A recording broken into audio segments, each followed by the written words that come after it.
பிரியமானவர்களே, இயேசுவின் நாமத்தில் நான் உங்களை வாழ்த்துகிறேன். ஆண்டவர் இயேசு கிறிஸ்து உங்க மேல ரொம்ப அன்பும் கரிசனையும் உள்ள ஒரு தேவன். அதனால தான் ஆலோசனை கொடுத்து வாக்குத்தத்தம் கொடுத்து அற்புதமாய் நடத்துகிறார். இந்த நாளில் கூட சில காரியங்களுடைய மனதை பாதித்து ஏன் இப்படி நடக்குது, ஏன் இப்படி நடக்கணும், ஏன் என் குடும்பம் மாத்திரம் இப்படி இருக்குது, ஏன் என் வாழ்க்கையில் மட்டும் இந்த மாதிரி நான் கஷ்டப்பட்டு கொண்டு இருக்கிறேன், இது மாதிரி ஏன் என் வாழ்க்கையில் இப்படிலாம் நடந்து கொண்டு வந்தது, இப்படி பழைய காரியங்களை யோசிக்கிறீங்க, இப்போ இருக்கிற சூழ்நிலையை பார்க்குறீங்க, பல கேள்விகள் உள்ளத்தில் எழும்புகிறது, அப்படிலாம் கஷ்டப்பட்டு கொண்டு இருக்கிறீங்கல்ல. உங்களோட ஆண்டவர் பேசுகிறார்.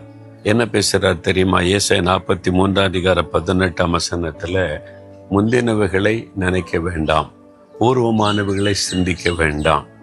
ஆண்டவர் சொல்றாரு, முந்தின காரியம், முன்னால செய்த சில பாவங்கள் நீங்க மனம் திரும்பிட்டீங்க, ரட்சிக்கப்பட்டுட்டீங்க.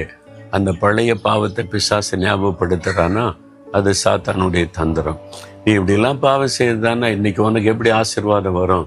அதெல்லாம் இயேசு மன்னித்து மறந்து விட்டார். இயேசு மன்னித்து மறந்த பாவத்தை பிசாசை ஞாபகப்படுத்துவான். அதான் ஆண்டவர் சொல்றார், முந்தினதை நினைக்காதே மகனே, மகளே, அதை நினைத்து கொண்டிருக்காத.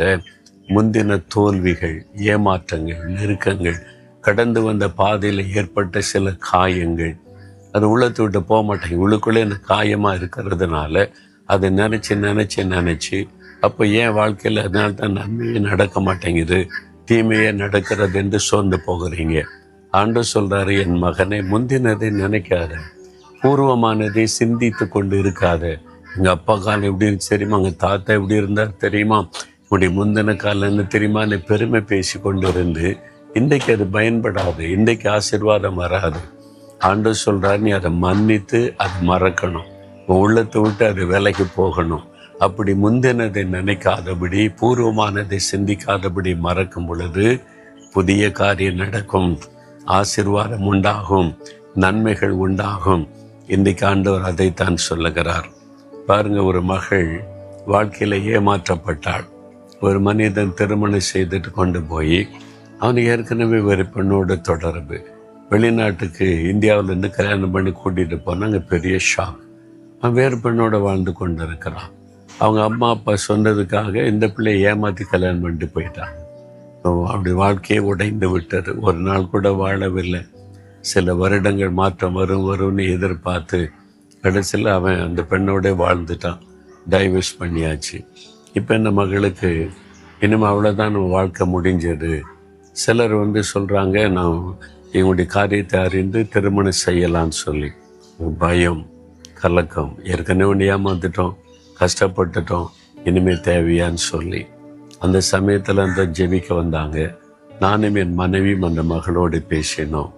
உன்னுடைய முந்தின வாழ்க்கையில் வந்த ஏமாற்றம், காயங்கள், வேதனை, நீ அதை மன்னித்து மறக்கும் போது தான் ஆண்டவர் புதிய காரியம் செய்ய முடியும். இனிமேல் அப்படி ஆயிருமோ அப்படின்னு நீ பயப்பட தேவையில்லை. ஒரு முறை அப்படி ஆயிட்டு அந்த பாதையை கடந்து வந்துட்ட, ஆண்டவர் அதிலிருந்து உனக்கு ஒரு விடுதலை தந்து புது வாழ்க்கை தர விரும்புகிறார். நீ ஒப்புக்கொடுன்னு சொன்னபோது அதை மறக்க முடியல. அந்த பாதிப்பு என்னை காயப்படுத்திக்கிட்டே இருக்குது. அதுக்கு இயேசு உதவி செய்வார். அவள் ஒப்பு கொடுத்து ஜெபித்த போது நல்ல ஒரு வாழ்க்கை, நல்ல நேசிக்கிற கணவர், ஆசீர்வாதமான வாழ்க்கை அமைத்து கொடுத்தார். இந்த மகள் முந்தினதை நினச்சிக்கிட்டு இருக்க வரைக்கும் ஒரு புதிய ஆரம்பத்தை தேவன் செய்ய முடியல. இப்படிதான் நிறைய பேருடைய வாழ்க்கையில். அதனால் ஆண்டவர் சொல்லுகிறார், முந்தினதை நினைக்காதே மகனே, மகளே, அதையே நினச்சி வேதனைப்படாத. அந்த காரியத்தை ஆண்டோடைய பாத்தில் வைத்து விட்டு முன்னேறி போன்னு சொல்லுகிறார்.